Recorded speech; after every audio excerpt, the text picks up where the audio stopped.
Hello everyone, I'm Chloe Johnson and welcome to this Fresh Business Thinking webinar series, Lockdown Learning for Businesses, supported by BT. Fresh Business Thinking are proud to be a part of Skills for Tomorrow from BT, which is helping 10 million people in the UK make the most of life in the digital world. Working with us and other leading digital skills, enterprise and community organisations, BT has created and collated some of the best advice, information and support in one easy to navigate place. With everything in one place, it's easy for anyone to access our webinars as well as discover other ways they or their family and friends can grow their confidence and skills to make the most of tech. All it takes to get started is to head to www.bt.com/skills for tomorrow or by clicking on the link in the comments section. Coronavirus has been a real challenge for small businesses and entrepreneurs across the UK. At Fresh Business Thinking, we're used to putting on events, sharing expertise, and encouraging and supporting networking. Throughout the pandemic, we knew this simply couldn't just stop. Perhaps more than ever, this is a time when as a business community, we need to come together and support one another. And we're lucky enough to work with organisations and individuals who are passionate about supporting entrepreneurs during this difficult time. One of those is our speaker today, Meredith O'Shaughnessy, an award-winning independent creative strategist. Meredith gives brands the unique insight and strategic vision they need to succeed in the new experience economy. An expert in emotion-led marketing, she advised the world's top brands on the retail strategies that create real fans. Today, Meredith would explore how to rip up the rulebook and embrace innovation and creativity, whilst discussing what Gen Z can teach us about the experience economy and retail's new landscapes. Meredith will be talking for around 40 minutes and then we'll have some time for a Q&A. So if you do have any questions, you can leave them in the Q&A function at the bottom of your screen and we'll do our best to get to them later on in the session. That's all from me for now and I'll pass over to you, Meredith. Thank you so much, Chloe. Hello, everyone, and thank you so much for joining me this afternoon when I'm going to be talking about capturing a new generation's hearts and minds with experiential retail. My name is Meredith O'Shaughnessy, and I'm a creative retail consultant working with forward-thinking brands from multinationals to startups who all have one thing in common. They want to stand out and they want to be ahead of the competition. My speciality is how to leverage physical retail experiences to build customer loyalty and gain new fans. But what I do isn't magic, but it does help to be a bit of a wizard. And as you can see, there's me here with my dog, Phoebe, who's actually the brains behind the operation. What I want to talk to you about today is a new way to do business, one which is engaging, emotion-led, and breaks the traditional retail models. But before I go any further, I think there's something we all need to talk about. There is an elephant in the room. In the current climate, when we're talking about experience and retail, you may be wondering, how is this relevant? We all know that we've all been asked to stay in our homes and lock down. We haven't been able to go to stores in the traditional way, and we haven't been able to really embrace experiences in the way that we were before. I think it's a very valid question to ask. Isn't physical retail over now that COVID has hit? Won't we be doing all our shopping online? We have all seen sites like this, high streets boarded up, and we wonder, will we ever be going out and really shopping in the way that we did before? What I would like to say to you is actually we will be going out again, but we won't be shopping in the way that we were before. Things are closed, but it's not the whole picture. The world is only temporarily closed, and lots of businesses are currently panicking and wondering how they're going to basically get through the next quarter. What I want to talk to you about is a longer term future, how you can create genuine strategy and use creativity and innovation to do things in a whole new way. And this is going to get you new fans and get people really wanting to come and spend their money and their time in your business. Essentially, the future is bright unless you are boring. Now, Deloitte has been doing a lot of research around this topic, and they've been looking at different retailers. So when we talk about boring, what do we actually mean? They split retailers into three main categories. They decided price-based was at one end, balanced in the middle, and premier or luxury was at the other end. When you're thinking about price-based retailers, what you're thinking about is something where you're trying to buy something for the cheapest possible price. You know what you want, and you essentially want to look around for the easiest way to purchase it. Customer experience in this capacity is essentially making everything as easy as possible to buy for you. Anything that you get on Amazon, I would say, would be price-based. You're going on there, you want to be as quick as possible, you want it to arrive quickly, and you want it for the least expensive price. In the middle, you have retailers really that are a little bit more expensive. You might have to go in store to purchase them, but you wouldn't call them a luxury product. So when you're thinking about something, a balanced retailer, maybe you're thinking like an Oasis, a Warehouse, a Topshop. I'm sure you can all think of many other examples. And at the other end, you have luxury. Now, the definition of luxury is that you're paying a premium because you want the brand and you want the experience based around that product. Now, Deloitte followed these types of retailers over 5 years and looked at their revenue growth. And when you can see from the first slide that actually it's the people in the middle, it's the balanced retailers that really weren't growing at all. And in fact, when you look at the last year, which is the next part of the slide, you can see that actually they declined in growth by 2%. So if you're either other end of the scale, actually, you're going to be doing much better than if you're in the middle. So what can we draw from this? We can say that boring retail really doesn't have any future. This slide actually makes me a little bit sad. 1/3 of retail CEOs fear they'll go out of business in the next 6 months. And quite frankly, if I owned a store that was as unappealing and uninviting as something like this, where there were just racks of clothes, where I really couldn't be drawn in or excited about what I was seeing, I'd be worried too. So essentially, what we're talking about how can you do something that's at the top end of that scale. So you don't even have to be a luxury brand. And I'll be talking about products which really are not luxury products, but have embraced an experiential strategy to differentiate and mean that they can charge a little bit more to their customers. What you need to be is you need to be remarkable in this current climate, especially if you are small. You need to do remarkable things to stand out and get noticed. You're never going to be able to compete on a marketing and development budget of the big guys. When you think about how much Amazon invests in getting customers and bringing them into their ecosystem, when you think about huge corporations, really, you're going to be a much smaller player. So you want to be smart and clever with how you spend your money and how you use your budget. Nobody wants to be average, and people definitely don't want to buy from average places. And increasingly, the way we purchase and where we spend our money is a reflection on who we want to be and how we feel about who we are. So my advice to you, and this is a manifesto for hope for this webinar, is don't give up. I know it feels that retail may never come back again, but it will, and it has a strong future ahead of it. And I'm going to give you some really tangible examples of retailers that set up this year that have had very successful offerings despite the current climate. Now, one thing to mention is when I'm talking about experiential retail, I'm not discounting digital. Digital is incredibly important, and the way we shop absolutely incorporates digital now. In fact, experiential retail goes hand in hand with digital and will drive customers to your digital platforms. So digital is incredibly important, and I could talk for hours about digital. But this particular webinar is actually how do you bring people into your brand ecosystem and how do you use experiential retail to grow your community. So I'm going to take you back a little bit here, and I'm going to take you back to 2015 and just lay out how we got to a point where actually experiential retail was so important. So in 2015, we noticed that what was happening is that people were looking for really original ways to spend their time. They were looking for immersive experiences that were a little bit like theatre, a little bit like going to a bar, but something slightly different. And what we decided to do is we decided to start creating immersive experiences. The first one of the first ones we did was something called Dirty Laundry. And yes, that is me on top of a washing machine.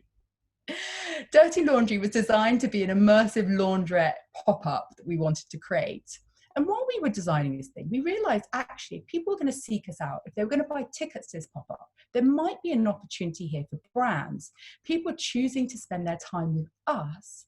And so actually, could we use brands to bring them in as well and kind of create a symbiotic relationship where brands could come on board and people could be exposed to those brands. So what we decided to do was we decided to approach a washing machine maker, and we approached Whirlpool and we said, we've had this idea, would you like to get involved? And they really took a chance on us, because at the time brands really weren't doing immersive experiences, and they said absolutely, and we said brilliant. So we decided that we were going to partner with Whirlpool.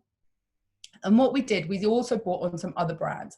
And this is a really good point about what I'm going to be talking about later, is this idea that when you're creating an immersive experience or an experiential retail environment, it doesn't just have to be your product. And actually there's real value for bringing various people on board, people that aren't competitors, people can enhance what you're doing. So with Dirty Laundry, we brought on Whirlpool, and we brought on Polaroid, and we brought on Laundrap, and we created this kind of collection of brands that we wanted to present to people. And the idea is that people would come along to Dirty Laundry and they would air their confessions and they would wash away their sins in the washing machines. Now, washing machines are traditionally not a particularly, for want of a better word, sexy item. They're kind of the sort of thing that you purchase when you really need one, when it's broken down or you're buying a new home. Often when people have babies, they buy a new washing machine. But Whirlpool wanted to introduce their washing machine to a younger audience, and they wanted to be top of mind when people were going to make that purchase. So we converted washing machines into cocktail makers, and people just went crazy. They were like, we absolutely have to go to that. That looks super exciting. The other attribute of the washing machine, it had the quietest spin cycle on the market.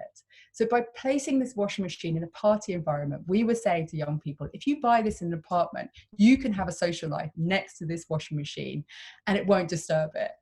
The upside for Whirlpool, they were also able to entice their customers, which were retailers, so not just the direct customers, but also John Lewis, to come in and to list them in store, which had been a real problem that they'd been having. They hadn't been able to get John Lewis to put them in store. They came along and they said, you're doing something really innovative here, so we'd like to list you. So it was a double benefit for Whirlpool off the back of this. So when we're thinking about experiences, what we're actually doing is we're asking people to spend their most valuable time with us. Now, you might think that people's most valuable time is money. Value experience is money, but it's not. It's actually time. So time, why is time so important? Well, we all only have a limited amount of time.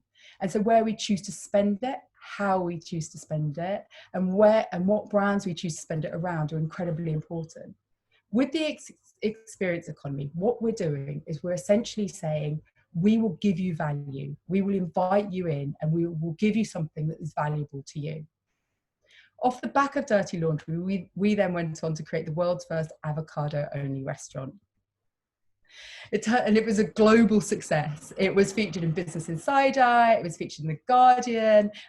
Really, it was just, everybody was talking about it at the time because it was hit the zeitgeist of millennials and avocados, and people were just like, this is crazy.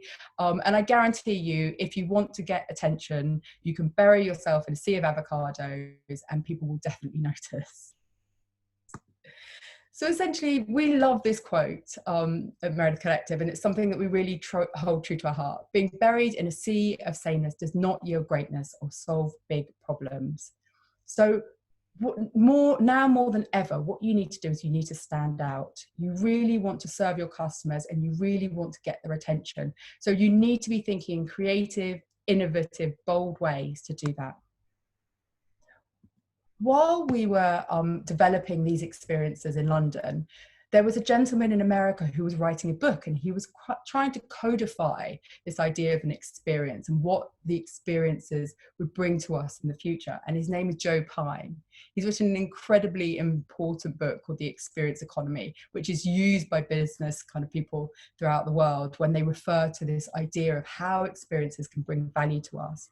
And essentially, he was saying that the experience economy will be something that is separate from actually a service economy or a goods economy. And actually, we must use business as theatre. We must stage our business for customers. And this is an incredibly important thing to think about. It's like, how are experiences bringing us value as people? And how are brands creating these in a way that's really engaging? Now, when we're thinking about Gen Z,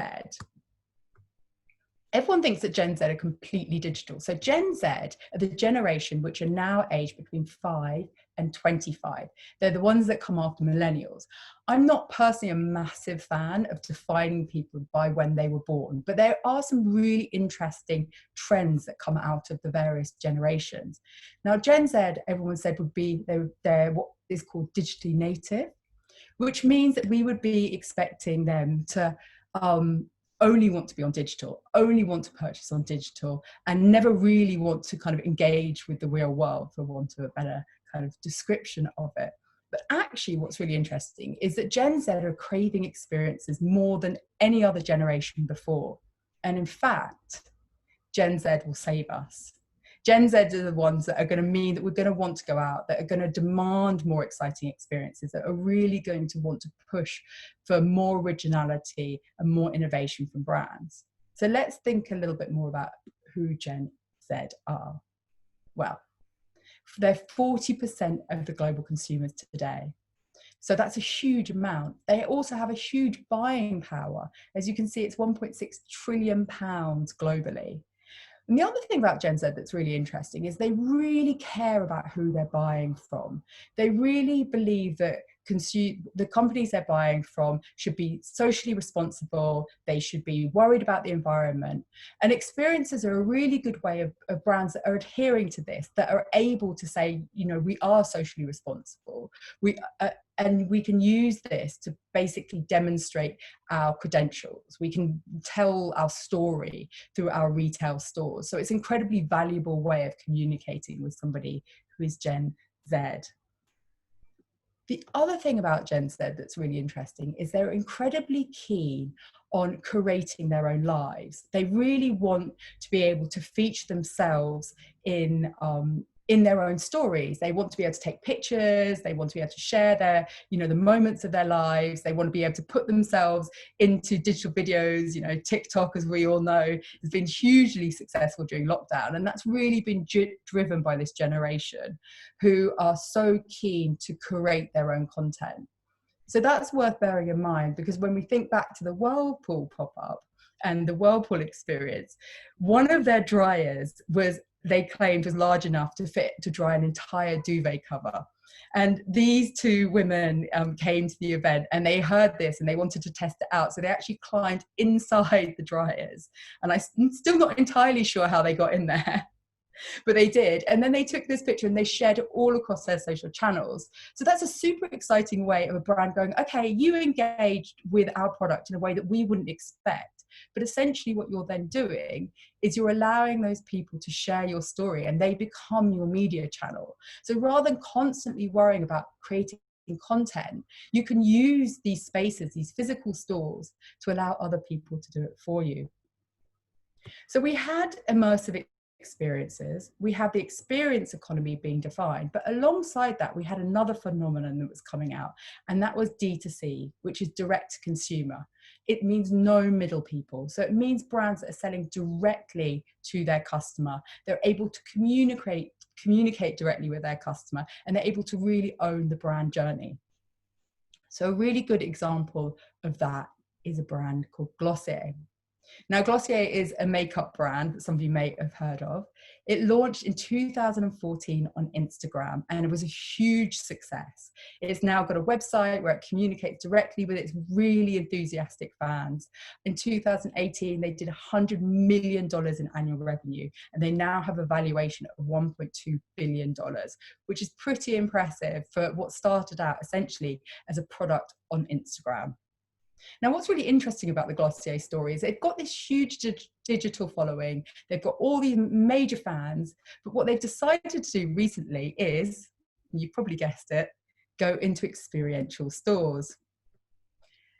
So end of last year, Glossier London decided to open up a pop-up store in London, an immersive pop-up store where their fans could come along and they could really feel like they were part of the brand. They could discover new products, they could buy limited edition products, they could interact with sales assistants, and they could really feel like they kind of stepped into the website, but even better. And it was, again, a huge success. There were queues around the block. And in fact, they had over 100,000 fans streaming through the doors in the course of 2.5 months. They then decided to extend this pop-up, and it became a semi-permanent store. So they also have 2 permanent retail stores in New York and Los Angeles. And I have some images here of Floral Street and Covent Garden where the store was. And you can see these queues, which would now be slightly more socially distanced. And I'll talk to you a little bit about how in the current climate, we can think about how we can bring people into retail stores in a way that is safe. But you can see everyone's trying products, and there's photographers, and they'll be sharing that all on their social media. So it was a really, really successful launch for Glossier. So how do D2C and the experience economy relate to each other? It's about telling brand stories in intelligent ways. The problem with digital only is actually it's really expensive to acquire customers. Most customers, when they're looking to purchase something online, are exposed to 16 other products just like yours. And the brilliant thing about the physical space is actually it triggers something within us, which is a hunter-gatherer instinct. There's something really primal about going out. So while we may not be, walking the Serengeti looking to, hunt down deer, we are looking for, a makeup brand that might be slightly rare and that we feel like we've discovered something that's really valuable to us. So the problem with digital only needs to be overcome by D2C brands. So I've got another example of a really, really exciting brand which has done just this. They've looked at how they can really interact with their customers in a way that feels valuable to them, and actually thinks about the experience economy where you can actually start charging for experiences. They don't have to be free. They're not just PR and marketing. They're really an essential part of your strategy. So this is Casper mattresses. Casper mattresses also started in 2014 online, and their big USP was their mattresses are so comfortable that if you don't like it after 30 days, you can send it back for a full refund. But they also started to realize that they really wanted to get people onto their mattresses. It's a really big challenge. How do you get someone to try something out, especially something that's it's so important to feel comfortable with your mattress? So they decided to create, rather than shops, they decided to create a sleep bar and called the Dreamery. Now at the Dreamery, they have these great pods, and you can go in there, it's in New York, you can go in there and you can actually purchase napping time. So you can go for a nap and it's $25 for 45 minutes. And going back to the dirty laundry example I gave you earlier, they've also decided to partner with other brands. So they've brought on Headspace with the meditation app people. So you can have a Headspace meditation, and you can also snuggle into some comfy pajamas. So this is a great way of you being able to experience the Casper mattresses and actually really understand what the brand is about and understand that comfort level. You can't actually take away a mattress from here. So their footprint is a lot smaller than if they had to store the mattresses there. So you can go online, you can buy it there, and then it can be shipped next day to your home address. But what if you're not in a big city? What if you're not in New York or San Francisco or London or Paris, and you want to get in front of your customers? Well, Casper thought about this too. They have this wonderful mobile, which Casper Sleep Den, for want of a better word, where you can go and you can experience Casper's products, and they drive around, and it's a real opportunity for you just to crawl in there and try out their mattresses. So essentially what we're talking about here is we're talking about delighting your community. It's about giving your fans what they want, thinking about what really matters to them, what is important. But it's not just disruptive brands that are approaching an experiential strategy. Actually, there's some really established, have that traditional retailers that are thinking about how they can launch new products in a new and exciting way. And this is one of my favorites. This is Lego Dots. That was a partnership between Lego and an amazing artist called Camille Walla Walla. And this was in King's Cross earlier this year. And Lego Dots was a brand new product range for Lego. And they wanted to launch it in a way that was really exciting and vibrant and meant they had full control. They didn't have to go into stores. Actually, they could directly communicate with their customers and really generate buzz and hype about the product launch. And I have a video here for you to watch. Today, I am super excited to launch a major new product range that taps into the arts and crafts space and offers a playful new canvas for self-expression. So without further ado, I'd like to introduce you to Lego Dots. Welcome to the House of Dots. Just follow me. Here we are in the living room. Dots is more focusing on decorating and on designing surfaces using small Lego tiles that we like to call dots. It is very natural for us with the launch of Dots, which is all about creating, designing, decorating, to look out for artists who could help us bring this to world. And what better choice than Camille, with her beautiful colors and patterns and also the shared values we have, creativity, self-expression, and also accessibility. We wanted to do something really ambitious. We really wanted to create a space with to make, to give a lot of interaction where kids can come and just experiment in different rooms and see how you can be creative, and not being afraid also of using colors. And so yeah, it's been a really nice collaboration. You're used to seeing Lego in 3D creations with the bricks, and this is something different. I felt like we needed to get out there and get it into the hands of artists and kids and fans, of course. People feel quite intimidated to go to art gallery, or I think that's why I just love doing normally art installation outside, or doing public art. And I think just to experiment, just to see how dots can be applied, different pattern you can use. And it's through the house. I think is really nice because we use a lot of different style of pattern. It can go from really small pattern on the bracelets, but you also can do a bigger surface. And I just love the collaboration between my studio style, which is quite graphic, but also people the kids done their own plates and we put them on the wall. So you get a different age. Creativity in this room, and different style as well. So you really can see different people's creativity expression, which is really nice.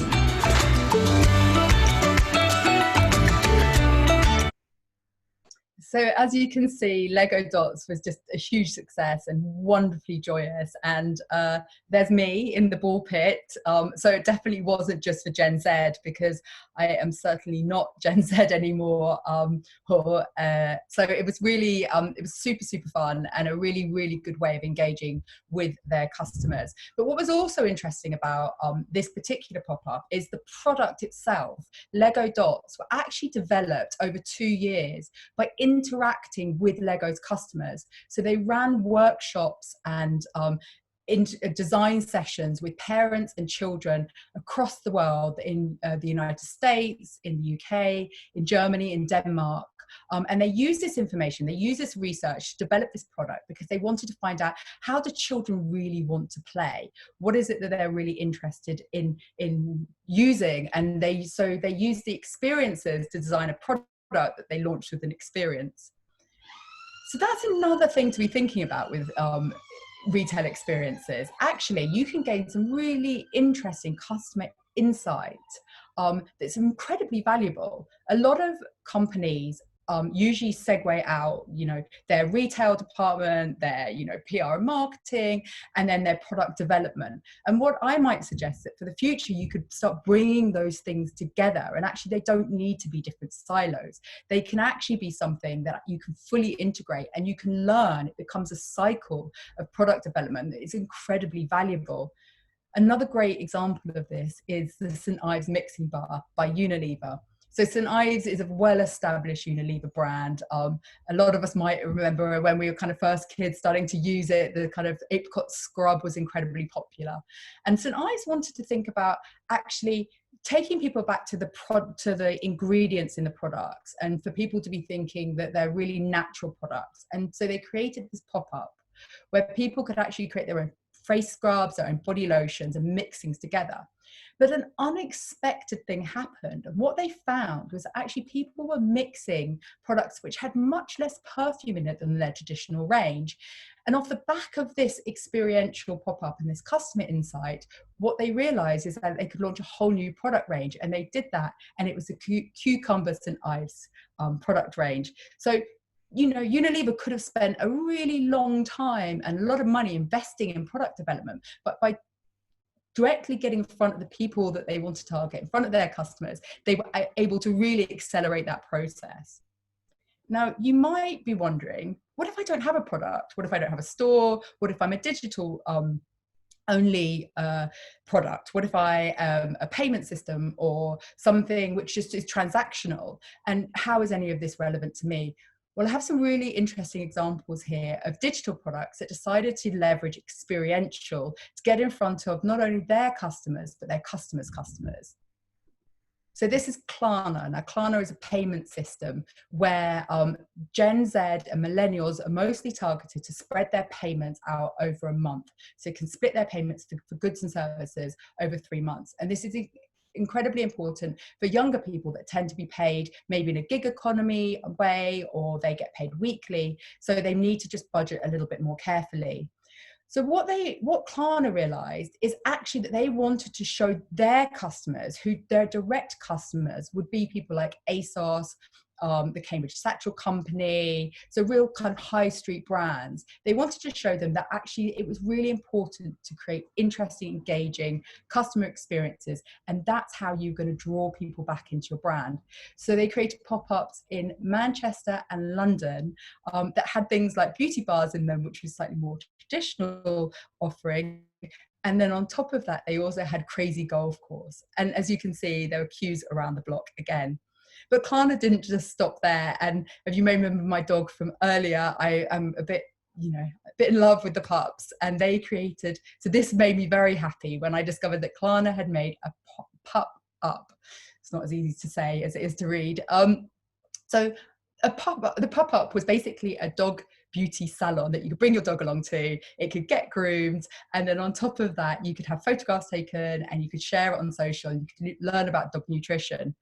And what Klarna was saying, that they realized that their customers, the retailers, were really under increasing pressure at the moment to acquire customers, and how difficult it was to get digital customers. And actually they wanted to show them that creating positive consumer experiences really builds loyalty. So Jo Malone, who is one of the best British businesswomen, the perfumier, actually says this really well, and she has a brilliant quote, which is the way we need to be thinking about experiences and retail is the product is a souvenir you take away from the experience. So you give people a brilliant experience in your store, and then they purchase something to remember that experience by. So they implement this within their stores with a fragrance bar. So you can come along and you can try different fragrances, and then the one you like, you buy and you take away. You might then go back online and purchase that fragrance again. So you can see there's an omni-channel approach that's happening. So what I want to talk to you about next is best in class. So really, who are the people that are doing this incredibly well, and also doing it in a permanent way? I've been speaking a lot about pop-ups, short-term things, activations, but is this a strategy that you could implement in the longer term? Is this the permanent future of retail? And I would argue that the answer is yes. If we acknowledge the fact that we are going to be shopping online, but we need to drive people to that online shopping, we need to engage people in our brand, and we need to tell our stories, that actually permanent experiences are the future. And one of the companies that's doing this absolutely best is Canada Goose. So Canada Goose is a company which sells really thick winter coats that have down in them. They are $1,000 a coat, so they're very much at the luxury end of the market. So if you're going to be investing that sort of money in a coat, you're going to want to know what the benefits of it are. Why am I spending so much money? It's also quite a seasonal product. So you'll be buying a coat in winter, but actually where's the sales in summer? So Canada Goose really thought about how they could approach this in a new way, and they decided to launch a store in Toronto at the beginning of the year called The Journey. Now, The Journey is designed so that only a small number of people enter it at any one time. You have to book in advance on a digital guest list, and small groups come in, which is incredibly COVID friendly. And you come in, and as you walk across this pathway which mimics the sense of cracking ice. So you're already building up the excitement as if it seems like you're stepping on ice that can give at any moment. You walk in and you're given a Canada Goose jacket to put on. When you're given this jacket, you then go into a cold room. Now this room is chilled to -12 degrees Celsius and has fake snow in it. Smells fill the air, and it's like you're walking across the tundra, but you're actually in a shop in Toronto. So it's an incredibly good way to immerse people into your brand and actually recreate the sense that they have on their website of, people walking long distances through the snow, real adventuring. The last room you go into has these huge projections which change throughout the seasons. And here you can see the product range, but you can't actually take away any stock. They carry no inventory in store. And a bit like Casper mattresses, you can buy then and there and it will be delivered to you. So if you're in the local area, it will be delivered the same day. Or if you're anywhere else in Canada, it can be delivered to you next day, which also makes it a really good experience because it means you're not carrying around big shopping bags. The great thing about the whole Canada Goose approach is actually it's a real proof of concept that they've had amazing results. Only last week, their CEO, Danny Rice, came out and said that the experience is practically constructed for this atmosphere. We all require variety and a break from the insanity of the planet today, and it's done really, really well. The benefits of this store have been accessible research, brand immersion, authenticity, and relationship building. But what if you don't have a shop? What if you don't have a retail store? What if you have a product and you still haven't made that journey? Is there steps you could take along the way? Well, we worked with a company called Night Timber, which is an English sparkling wine. And they didn't have a store, but their retailers or their main customers were places like Selfridges, really high-end hotels and restaurants. And they wanted to really show them that it was worth stocking Night Timber and worth investing in them. Now, Night Timber is produced in a beautiful vineyard in West Sussex, and they are, not everybody's able to go down there, but we really wanted to capture the essence of the brand. So we started off saying, okay, how can we create smaller experiences that aren't about a retail store, but more about some brand immersion? The first thing we did was we took over the rooftop at Selfridges for a month last summer, and we turned it into immersive summer garden atmosphere where people could come and taste the Night Timber products. This then evolved into the next activation we created for them at the Rosewood Hotel, which is a beautiful luxury hotel in central London. And we wanted to create for them a sense of intrigue and surprise. So we created a secret garden that was filled with wisteria. This ran for 6 months over the summer and was completely sold out. It featured across media channels and social media, and everybody got a chance to really feel like they were in an English country garden experience. You went through a small tunnel to come through that was filled with vines and flowers, and it was a really magical moment for people that were discovering the brand. But it also added value to the hotel. So actually, if you have a product and you know that it has an interesting story, you could go to someone with a venue and say, please, can we appear here? We're going to bring more people in. We're going to get people talking about you. We're really going to engage people. So after we created the Rosewood activation, we said to Night Timber, we think you should actually start being direct to consumer. We think you should create a physical store. So around Christmas is a peak time, and there's lots of present purchasing going on, and we thought that in Mayfair would be their perfect customer, where people would be looking for new products and be looking for things to buy for their loved ones. So what we did was we found this amazing unit in Burlington Arcade, and we decorated it and fitted it out as an experiential festive store with a gift wrapping station and really beautifully, uniquely Christmas decorations. We put a sofa outside so that it was a place where people stopped and had their photos taken. It really captured the eye. But inside was where people really discovered the brand. They were able to go upstairs and have masterclasses. They were able to have dinners, and they were able to really, really enjoy themselves in the space. And this was hugely successful for Night Timber. And this step-by-step experiential strategy ending up in retail has actually reinforced their online sales during lockdown. So by being forward-thinking, they've really been able to survive what has been a downturn for a lot of drinks brands. And they've confirmed they wish to go ahead with an experiential strategy well into 2021.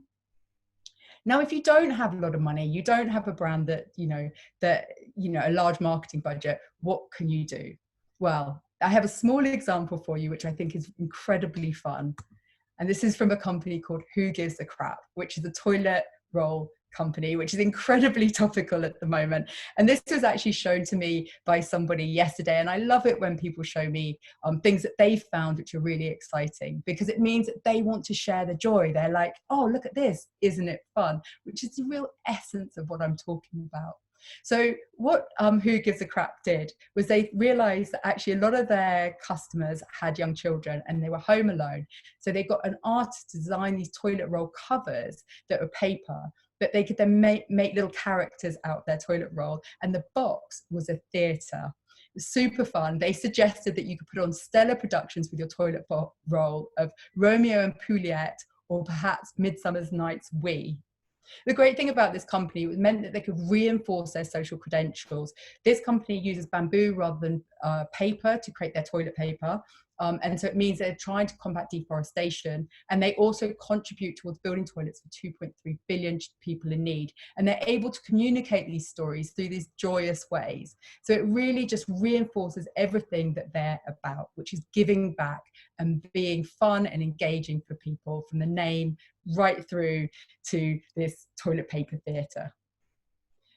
So my final thought really for you is thinking about how can your business take advantage of the experience economy? How can you be more experiential? How can you have an experiential, develop an experiential strategy going forward? Well, what I would suggest that you do initially is to think, what do your customers continue to ask you for or about? What makes you different from other people in your industry? What are you doing for your customers when you're at your best and most helpful? And what do you do for your customers that leaves them better than when they found you? Because this is the very heart of creating really engaging, valuable experiences for the people that you want to sell to. And my final thought is, physical retail isn't dead, and I hope you believe that. I hope I've been able to show you that there is a future out there and it is incredibly valuable, but boring retail is. So be anything, but please don't be boring. And if you want to connect with me after this, here's my LinkedIn handle. Thank you so much. Thank you so much, Meredith. That was a great session. We've had lots of questions come in through the Q&A, so let's take a look. The first one come through is from Tom, who says, love this, what a great presentation. What's your process for coming up with some of these amazing ideas? Where does your inspiration strike? I think that when you're thinking about being creative, it's really trying to go out and see what is happening out in the world, and really thinking about what problem you're trying to solve. Essentially, I see myself as a creative problem solver. So with the washing machines, it was like, how were they able to get themselves in front of a younger audience? And actually just putting a washing machine in a room, or talking about, the cycle or the benefits, the spin cycle, isn't going to be enough. But if you take something out of its normal context and put it in a completely different context, then it becomes interesting. It becomes something that people want to seek out. And continuing on from that one, we've had a question saying, how do you find brands to create and be partners with? I mean, we started off by creating our own experiences, and therefore that showed the way forward, and it showed people kind of how important innovation and creativity was to creating new experiences for brands. And I think that brands have been catching up. There's definitely been a much more interest in creating interesting experiences in the last few years. And the discussion about the experience economy, it really wasn't a term that we heard as much 5 years ago, but it's accelerated rapidly. And when you're thinking about really big players like the Unilevers of this world that are really starting to embrace this concept, then there's actually a lot more brands that are out there that are looking for this sort of thing. And I think brands can get scared of trying new things. They think that they have to do PR and marketing and these very kind of structured approaches. So I think if you want to find brands, you need to be part of the experience. You need to put yourself out there. You need to be talking about the things you want to create, and then contacting them and saying, I have an idea and I want to build it for you. I want to strategize it for you. I think that that's, you know, one of the best ways of getting in contact with people. Next one is from Daniel, who says, love the presentation. Thank you. It's really interesting. So Daniel has a traditional product-based company and wants to explore more in the experiential based offering. So his question is, what are the stages and processes of engaging someone like yourself, and what do companies need to think about first and foremost? I think that in terms of engaging experiential consultants and creative consultants, my advice would be that often when people have products, they tend to go to agencies, and agencies tend to have much more structured approach to these things. So you really want to be bringing on a consultant that can act as the person that can help really elevate and push people along the journey. A lot of this stuff for brands feels kind of a little bit not business as usual, but you know, I hope I've demonstrated that it's absolutely essential if you want to survive. But I think that finding an experiential consultant, somebody that says that, you know, that demonstrates that they really know what they're talking about, and then reaching out to them and having a conversation with them about what your goals are, what your commercial goals are, and then working from that point is really important. Next question, very topical at the moment. Do you fear that with health and safety measures from COVID, that the retail experience could be compromised? So I think it's an absolutely, you know, valid question and very, very important at the moment. I think we need to rethink it. Absolutely. You know, I wouldn't be, it wouldn't be right if I was like, no, it's just business as usual. Of course not. But I think with the Canada Goose example, it shows you that you can change the way you create an experience. You need to be thinking about hygiene, absolutely front and center. But can you be bringing people in small groups? Can you be timing their entry? If you're not there, if you're not a volume retailer, if you're not somebody that needs to get as many people through the door as possible, then actually you can be much more inventive about these times. So I would argue, because I always think that restrictions make you more creative, that this is really a time to shine for experiential retail, because we can rethink the way we're doing things. There's a real opportunity here.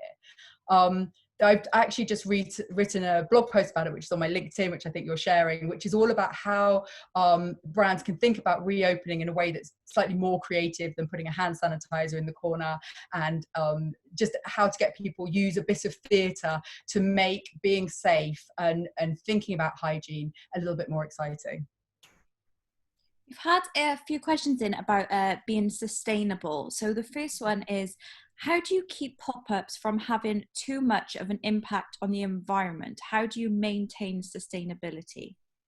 I think sustainability is hugely important, and it's something that we're really focused on here.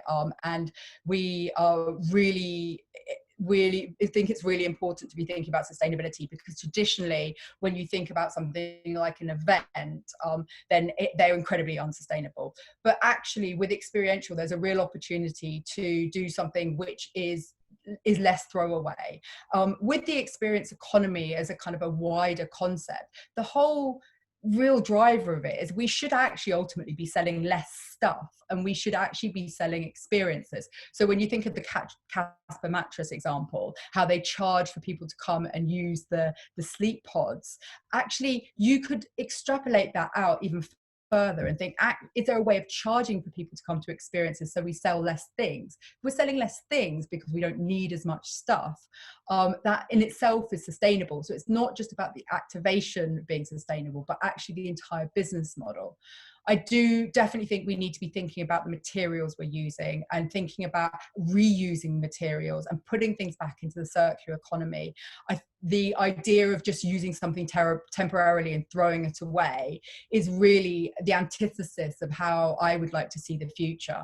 But there's still a lot of work to be done in this area, absolutely. But I don't think that well-designed experiential, which sells experiences rather than just things, is any less sustainable than a normal retail store. Next question is from Francesca. Do you think we'll see hybrid experiential activations featuring in person and digital in the new normal? Absolutely. Absolutely. I think there's really exciting things happening between digital and physical. And there's this whole term called phygital, where people can come and they can interact on their phone in store. Burberry's just launched its first store in China, which is actually a social store using WeChat, where people can come in and they can program the music in the changing room using their phone. They can try on items with their phone in the store. There's really interesting things happening around virtual reality and augmented reality, and it's a massive growth area. So when I'm talking about physical experiential, it's really something where you're physically going there, but there is a digital element that can be introduced and should be introduced. Everybody should be thinking about the entire customer journey and how you're communicating with people along that entire process. And also once they've left the store, so leveraging digital to continue that conversation, to bring them back in for your next experience. You want to be providing an entire ecosystem for people, and digital is absolutely essential for that. Stepping away slightly from the retail experience, so Natasha owns a candle brand and is wanting to rebrand to attract Generation Z. She wants to know your thoughts on rebranding in an affordable way, but still having that sustainable packaging to attract the Generation Z. So my first advice would be go and speak to some Gen Z people. I'm not sure how old Natasha is, but I would definitely go out and try and see what it is that they're really interested in. And if you have a social media platform, then maybe communicating with people and testing some things out online first before you do your rebrand is a really good way of communicating with your community. I think people get very scared. They feel like, especially with things like rebrands, that they have to do it all behind the scenes and then launch it, and then there's that's the way it is. But actually people are much more interested in being a participant in your product. They want to be involved. So bringing those people in, and maybe you could run a competition where people could be involved in the rebrand, and then thinking about, when it's possible, opening up a store where people could come and learn how to make those candles. Is therefore again creating this ecosystem where you can attract people that want to really understand who you are and be part of that. Fantastic. Well, we've made our way through all the questions. Amazing. Fantastic. Meredith, thank you so much for joining us on this webinar today. I'm sure our audience will agree that was a great session. Do you have any final words before we sign off at all? I just want to invite people to think in an experiential way, to be bold, to be creative, to be innovative, and to just have hope, I guess, that we can be doing exciting things in the future, that we don't all have to be, the future isn't just us being at home purchasing on Amazon, purchasing things on Amazon. It's really bright and it's really engaging. And also, if you want to find out more about the emerging experience economy, it's an ever-evolving landscape. Do follow me on LinkedIn. I write about it frequently, and I'd be really happy to chat to anybody that had any questions. Fantastic. Thank you very much. I have included Meredith's LinkedIn profile and website in the chat as well, so you can click straight on those and go and connect with her. Our next webinar in the Lockdown Learning for Business series takes place on Tuesday, the 11th of August at 2 p.m. and it's all about social distancing in the workplace. If there is anything you'd like to catch up on from today's session, we'll be sending out a replay of the webinar coming at 5 p.m. today. You can find the replay and all future webinars at www.freshbusinessthinking.haysummit.com or by clicking on the link in the comments section. Thank you very much for joining us today. Thank you again, Meredith. Goodbye. Thank you.